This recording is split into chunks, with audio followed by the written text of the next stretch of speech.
E kinde ma bende piny mangima jiwo kampen mar kedo gi kansa mar thuno, thoth ji pod neno tuono mana kaka mar joma mine. Kata kamano, kansa mar thuno juko nyaka joma chuo. Steve Ouda modak e gweng' ma Nyangwese, kaunti ma Siaya, en achiel kuom chuo ma bende osekedo kod kansa mano mar thuno. Mae e sigande.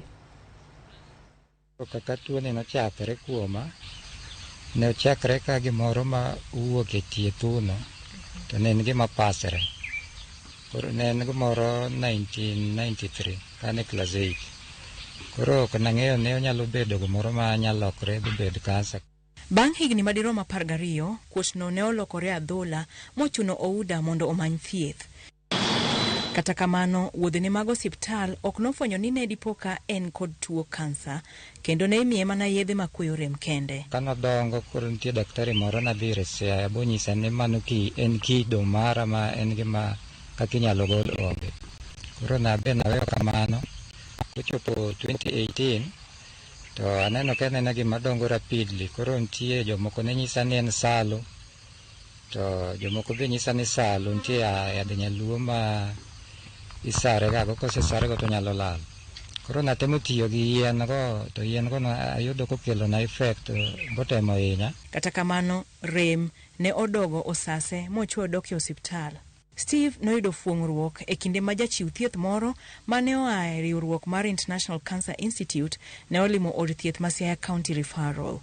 Ogwele nyaka Eldoret kama ne oyude thieth kod kony tok kane oyang'e bang' ka nofweny ni ne en gi tuo kansa. Kobiro Eldoret wan gi kama waloso ma jotuo dakie ka girito thieth. Koro nikech kodonjo to thieth ne ok nyal timore odiochieng' achiel. Obiro to odonjo kanyo, onindo to kinyi itimone test mag remo, imiye yath, kosemiye to wuok odok Siaya. Chemotherapy otera ne omiya gi 6 cycles batieko gi te.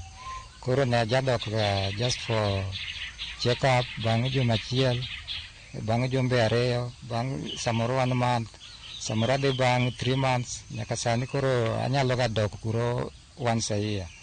Ajiwo jowetena duto, kata in jatuo e ot, chunyi kik ol kode. Laktar mar kansa Primus Ochieng lero gimomiyo pimo kansa mar thuno kuom joma chuo jaleo.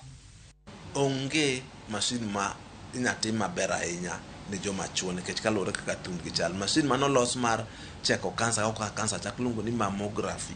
Mammogram ni nyalo mana cheko thund ng'ama mama.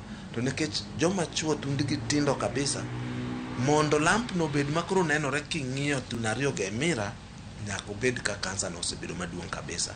Omedo ni jochiw thieth moko bende thoro fwayo ranyisi mag kansa kendo miyo jotuo yudo kony ka oleo. Nikech kansa mar thuno thoro mako mine moingo chuo, akwede jamono moko kuom chuo dhi e pim kata manyo thieth kaka owinjore. Kur ji mang'eny, joma chuo mang'eny mabiro ga irwa biro war stage makoro gin gadhola no, kata osebedo tuo ma gino osodonje dende makoro kata osako lose weight, koro osebedo kool, kata obiro nekech gino donje chokene momako spinal cord koro in paralyzed, kata koro idoni ifuolo nekech gino donje kori mopong'o, kori mokelo nyaka pi. Moko kuom ranyisi kansa mar thuno gin kaka kuot e thuno, ng'akruok e pien thuno, dho thuno modonjo iye, tutu kata remo mawuok e dho thuno e kind mamoko. Kaluwore kod nonro mar riwruok mochung' ne weche thieth e piny mangima mane otim higni 2 mokalo, kwan jo Kenya mohewo 42,000 ne oyud kod kansa e higa mar 2020, ka kwan ji mohingo 27,000 ne owito ngimagi kaluwore gi tuo kansa. Chutho, kansa mar thuno ema nonro ne oyango ni landore mohingo kit kansa mamoko ka ilwe kod kansa mamako dho od nyodo e kind mamoko.